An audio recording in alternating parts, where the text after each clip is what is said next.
ጨረሳችሁ? አዎ ጨረስን አባዬ። እና ወደ ቤት እንሂድ። ሰላም ይሄ እናትዬስ? እናትሽ ወደ ቤት ሄዳለች። ሰላም ግን ከሆስፒታል ውጭ ነው ያለችው። እንደሱ ከሆነ እናንተም ወደ ቤት ሂዱ በቃ። አንቺስ? አባቴ እዚህ ሆስፒታል ነው ሕክምናውን እየተከታተለ ያለው። እዚህ መቆየት አለብኝ። ከሆነ ጥሩ። አንድ ጊዜ ብቻሽን ማናገር እችላለሁ? ችግር የለውም። ይቅርታ፣ አንድ ጊዜ ወጣ ብለሽ ትጠብቂ። ይህን ያህል ከባድ ነገር ነው የምታወሩት? ብዙ አልቆይም። ሰላምን ውጭ ታገኛታለሽ። እዛው ጠብቂ።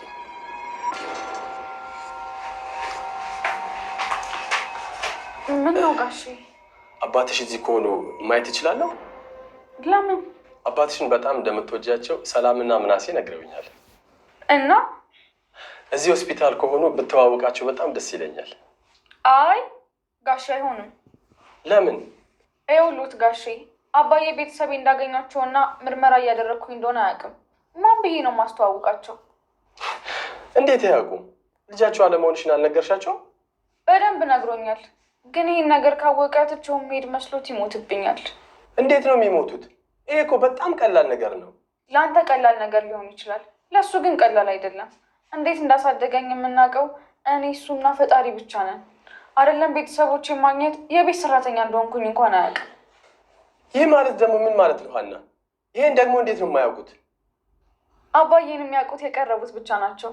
ለማንኛውም እርስዎ ወደ ቤት ይሄዱ። ካልሽ ይሁን። ውጤቱ ምንም ይሁን ምንም፣ አንቺ ግን ምንም ነገር መጨነቅ የለብሽም እሺ? እኔ አባዬ እያለልኝ ለምንም ነገር ተጨንቄ አላውቅም። እኔ እውነቱን ለማወቅ እንጂ ቤተሰብ ፍለጋ አይደለም የመጣሁት። እኔ ከቤተሰብ በላይ የሆነ አባት ነው ያለኝ።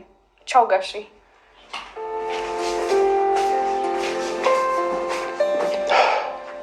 እንዴት አድርገው ቢያሳድጓት ነው? አምላኬ ሆይ እችን የመሰለች ልጅ አሳይት አትንሳኝ።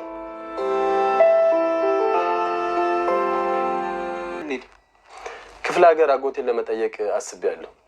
እና መቼ ልትሄድ ነው? በቃ አንተ ፈተና ጨርስና አብረን እንሄዳለን። እኔ እንኳን መሄድ አይመስለኝም። ለምን አትሄድም? እዛ ከሄድኩኝ በኋላ ቢያመኝስ? እንዴ አሁን እኮ ጥሩ ሁኔታ ላይ ነህ። እንዴት ነው የሚያመህ? ሀና እኮ በየጊዜው እንክብካቤ ስለምታደርግልኝ ነው እንደዚህ ደህና የሆንኩት። ሀና ግን ይህን ያህል ጎበዝ ልጅ ናት ማለት ነው? አዎ በጣም ጎበዝ ነች። እሷ ባትኖር ይሄኔ ሞቼ ነበር። በዚህ ሰዓት አሁን ሞት። ሀኒና እርግብ ከምርመራ ወጡ። ሲወጡም በር ላይ ያገኙት አቶ መስፍንን ነበረ ማለት ነው። ምርመራው አልቆ እንዲሁም ደግሞ የዲኤንኤን ናሙናቸውን ሰጥተው ሲወጡ ያገኙት አቶ መስፍንን ነበረ። አቶ መስፍን ደግሞ እንዴት ነበረ ሲላቸው አይ ጥሩ ነው ሰተን መጣን አሉት። እንግዲህ እርግብና ሀኒ አብረውት ነበሩ። በዛ መሀል ነበረ አቶ መስፍን ሀና አንድ ጊዜ ላናግርሽ እፈልጋለሁ ብቻሽን ሲላል፣ እርግብ በጣም በመኮሳተር ውጪ ጠብቂኝ ሲላት፣ ምንድን ነው ይሄን ያህል የምታወሩት ነገር አለ ማለት ነው ስትለው፣ እመጣለሁ አሁን እመጣለሁ ብሏት፣ እሷም ደግሞ እየተናደደች እና እየተቆጣች ወደ ውጪ ወጣች ማለት ነው። እንግዲህ አቶ መስፍን ሀኒ አባትሽን በጣም እንደምትወጁ ምናሴና ሰላም ነግረውኛል። ያንቺ አባት ደግሞ እዚህ ሐኪም ቤት እንደሚኖር አውቃለሁ እና አባትሽን ልታስተዋውቂኝ ትችያለሽ እንዴ ሲላት፣ ለምን ብላ ደነገጠች ማለት ነው። ምን ችግር አለው? በጣም ጥሩ አባት እንዳለሽ ነግረውኛልና መተዋወቅ እፈልጋለሁ ሲላት፣ አይሆንም አላስተዋውቅህም። ማን ነው ብዬ አስተዋውቅሃለሁ። አባቴ እኮ ቤተሰቦችን እንዳገኘውና እንዲሁም ደግሞ የደም ምርመራ እያደረግኩ እንደሆነ ዲኤንኤን እያደረግኩ እንደሆነ አያውቁም ብላ ነገረችው ማለት ነው። እንዴ ምን ችግር አለው? ይሄ እኮ በጣም ቀላል ነገር ነው ይላታል።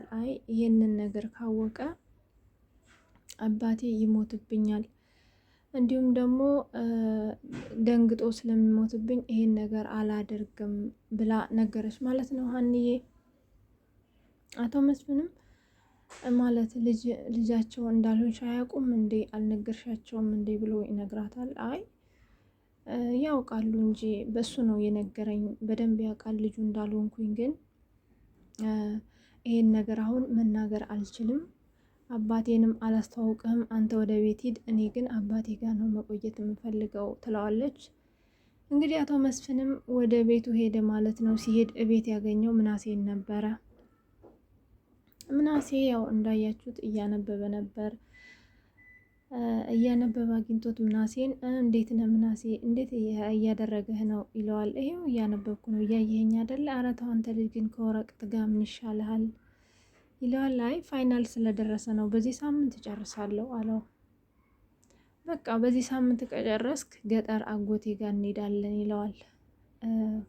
ወደ ገጠር ልሄድ ስለሆነ ወደ ክፍለ ሀገር አብረን እንሄዳለን ይለዋል። ምናሴ አይ አልሄድም፣ መሄድ አልችልም ይለዋል። ከዛ አቶ መስፍን እንዴ ለምንድን ነው መሄድ የማትችለው? ከኔ ጋር እኮ ነው የምንሄደው ሲለው አይ ያመኛል፣ ሊያመኝ ስለሚችል አልሄድም ይለዋል። እንደ አሁን እኮ በጣም ጥሩ ሁኔታ ላይ ነው ያለው፣ አሁን በጣም ጥሩ ላይ ነው ያለው እና አያምህም እና መሄድ አለብን ይለዋል።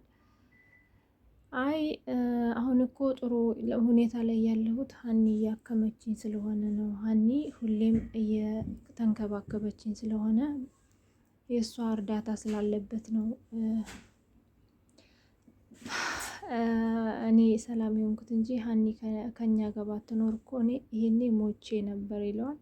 አቶ መስፍንም በጣም ደንግጦ ይህንን አሁን ምን አመጣው? ሞትን አሁን ምን አመጣው? በቃ ሻንተማንብ እኔም ከእናትህ ጋር የማወራው ነገር ስላለኝ እናትህ ጋር ልሂድ ብሎ እናቱ ጋር ሄደ። እንግዲህ እናቱ ጋር እንደሄደ ወይዘሮ ሜላትን ያው አቶ መስፍን ልጆቹ ሀሴትም ስለተገኘች እንግዲህ ሀኒም ትሁን እርግብ ሀሴት ስለተገኘች ቤቱ ስለጠበበ እንዲሁም ደግሞ እሱ ከአሁን በፊት የተጣሉት በልጅቷ ስለነበረ ልጃቸውን ስላገኙ አብሯቸው ሊኖር ነው እሱም ከውጭ ሀገር የመጣውና ስለ ቤቱ ነበረ። ይህንን ቤት አይተሸዋል ይላታል። ምን ነው ይሄ ቤት ማለት ምንድን ነው? ምን ሆነ ቤቱ ትለዋለች። ቤቱ እኮ በጣም ጠቦናል፣ በጣም ጠቧል። ምናሴም ሶፋ ላይ ነው የሚተኛው። ሀኒና እርግብም ደግሞ ሰላምና እርግብም አንድ ክላስ ውስጥ ነው እየተኙ ያሉት። ሴቶች ናቸው። እነኝህ ልጆች ዛሬ አድገዋል፣ ትልልቅ ሆነዋል። ስለዚህ የራሳቸው ክላስ ሊኖራቸው ይገባል። ምናሴስ ደግሞ እስከ መቼ ድረስ ነው ሶፋ ላይ የሚተኛው ብሎ ሲላት፣ ቆይ አንተ ግን ከኛ ጋር ለመኖር ነው እንዴ? እኔ ጋር ለመኖር ነው እንዴ የመጣኸው? ትለዋለች። አዎ ምን ነው? ምንም ቢሆን እኮ የልጆቼ እናት ነሽ። ከአንቺ ጋር ለመኖር ከእናንተ ጋር ለመኖር ነው የመጣሁት ይላታል። በጣም ተናዳ ወይዘሮ ሜላት ይሄ ምርመራ ይለቅና አንተም ወደ መጣህበት ትመለሳለህ። ይሄ ቤት ደግሞ አይሸጥም። ይሄ ቤት ማለት ምስጢሬን እንባዬን ደብቆ ያኖረኝ ነው። ሁሉም ሰው ልጇን ለጠንቋይ ገብራለች እያለ ሲያሽሟጥጠኝ አንተም ጥለኸኝ ከሀገር ስትወጣ ይሄ ቤት ነው ገበያዬን ይዞ ያለው ብላ ትነግረዋለች ማለት ነው። እንግዲህ አቶ መስፍንም እንደዚህ ስትለው በጣም ነው የደነገጠው ማለት ነው። እንግዲህ አቶ መስፍን ቤቱ እኮ በጣም ጠቦናል፣ ግን እኮ ጠቦናል ብሎ ጮክ ብሎ ሲናገራት አንተ ስለመጥበቡ አይመለከትም፣ ምርመራው ይለቅና ወደ መጣበት ትመለሳለህ ትለዋለች። ሜላት እያለ ሲጮህ ማለት ነው። አትረብሸኝ ልተኛበት ብላ ትታውተኛች ማለት ነው። እንግዲህ አባባ ኖላዊም ከሀኒ ጋር ዘና ፈታ እያሉ ነው። እንዲሁም ደግሞ የደሴን ጨዋታ እያነሱ በጣም እያሳቃት ነው። አባዬ ዛሬማ ሌላ ሰው ሆነሃል እኮ በጣም ነው የተለየህብኝ፣ ምን ተገኝቶ ነው እያለች ትለዋለች። ዛሬ እኮ ለአሴር እንደተጨነቅሽ እናም ደግሞ ጸሎት አድርግልኝ አለች ብዬ ስነግረው ዝም ብለው ይመኗት፣ እሷ እንደሆን ምንም ነገር ውስጥ ብትገባ አሸንፋ እንደምትወጣ ይመኑ ብሎ አለኝ። እንግዲህ አባባ ኖላዊ በጣም እየሳቁ ነበረ። እሷ ደግሞ አባዬ ዛሬ በጣም ነው ደስ ያለኝ፣ እንደዚህ ስትስቅ ሳይ እኔ በጣም ደስተኛ ነው የምሆነው እያለች ትነግራለች ለአባቷ። የኔ ዓለም እኮ አንቺ ነሽ፣ ደስታዬም ዓለሜም ሁሉ ነገሬም ነሽ የኔ ልጅ እያሉ አባባ ኖላዊ እንግዲህ ከሀኒ ጋር ሌላ ውስጥ ገብተዋል። በጣም ነው ደስ የሚሉት። እውነት የአባትና የልጅ ፍቅር በጣም ነው የሚለየው። እና ሀኒ ጋር ሀኒዬ አንቺ ደስተኛ ከሆንሽ እኔ በጣም ደስተኛ ነኝ ይላታል ለሀኒ ማለት ነው አባባ ኖላዊ።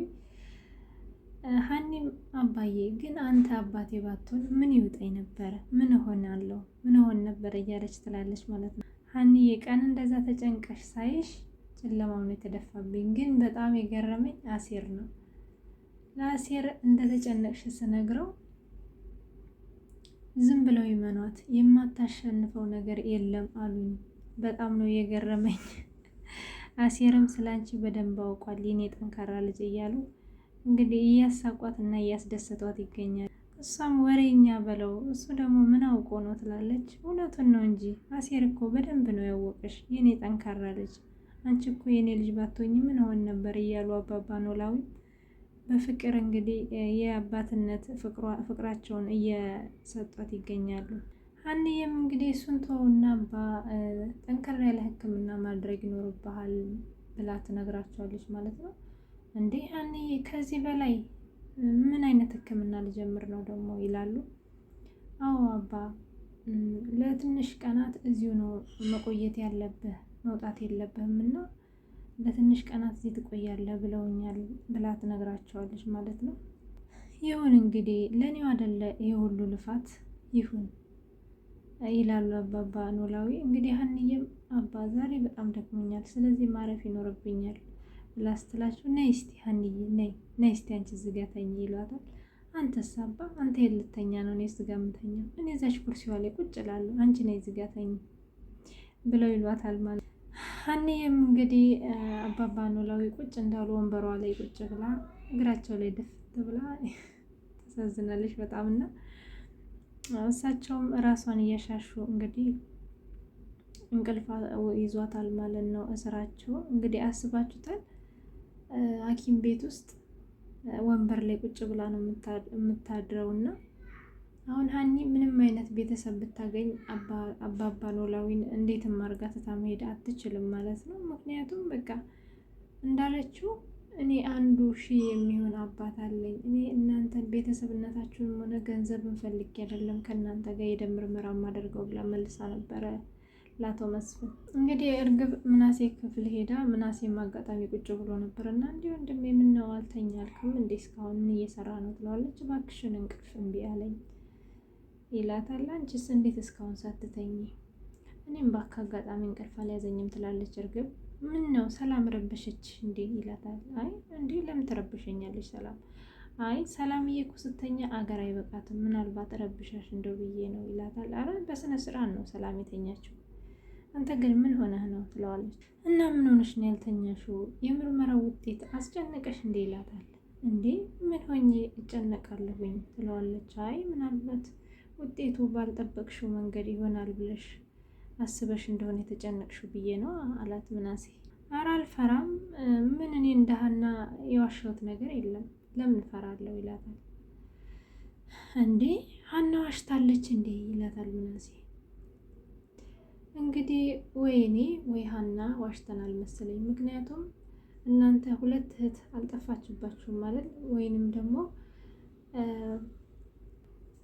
እንግዲህ እኔም ሀሴት ነኝ ካልኩኝ ሀናም እንደዛ ካለች አንዳችን የዋሸን አይመስልህም ትለዋለች ለምናሴ። እኔ እንጃ ብቻ አንተ ግን ከኔና ከሀና ማን እህትህ ቢሆን ደስ ይልሃል ይላታል ትለዋለች ማለት ነው። አይ እኔ እንደዚህ አይነት የሞኝ ጥያቄ ራሴን እየጠየቅኩኝ ራሴን ማስጨነቅ አልፈልግም ይላታል። ማለት ሞኝነሽ እያልከኝ ነው ትለዋለች ማለት ነው ሰው።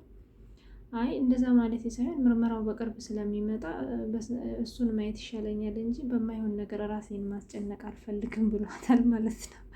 በጣም ነው የደነገጠች። ምክንያቱም እሷ የምትፈልገው በቃ ለሀና የሚሰጡትን ፍቅር ለእሷ ማግኘት ነው የምትፈልገው ማለት ነው። እሷ በጣም ነው በሀና የምትቀናባት ይችልጅ።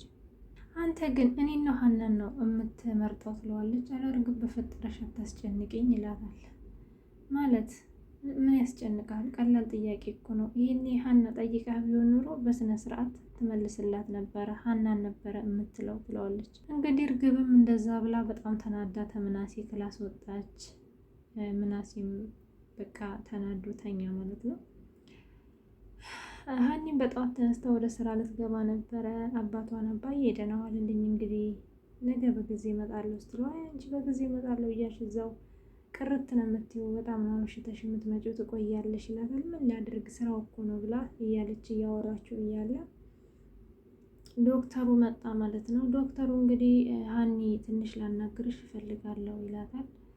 ምንድን ነው በሰላም ነው ትለዋለች። አይ አንዳንድ ነገር ስለ ሕክምናው ላወራሽ እፈልጋለሁ ብሎ ወሰዳት ማለት ነው። እሷም ሄደች ወደ ዶክተሩ ልታና ዶክተሩም እንግዲህ አባባ ኖላዊን በጣም እያጽናናቸው እና አይዞት በቅርቡ ይወጣሉ ይሻሎታል እያላቸው ነው። እሳቸውም እንግዲህ እንደለመዱት ማመስገናቸውን እድሜ ለአንተ አንተ ስላለህ ነው ይኸው እየተሻለኝ ነው፣ እግዚአብሔር ከፈቀደ ደግሞ እወጣለሁኝ እያሉ ይገኛሉ ማለት ነው አባባ ኖላዊ። ሀኒዬም እንግዲህ ዶክተሩን ለማናገር ሄዳለች። ስትሄድም ግን በጣም የሚያስደነግጥ ነገር ነው የሰማችው።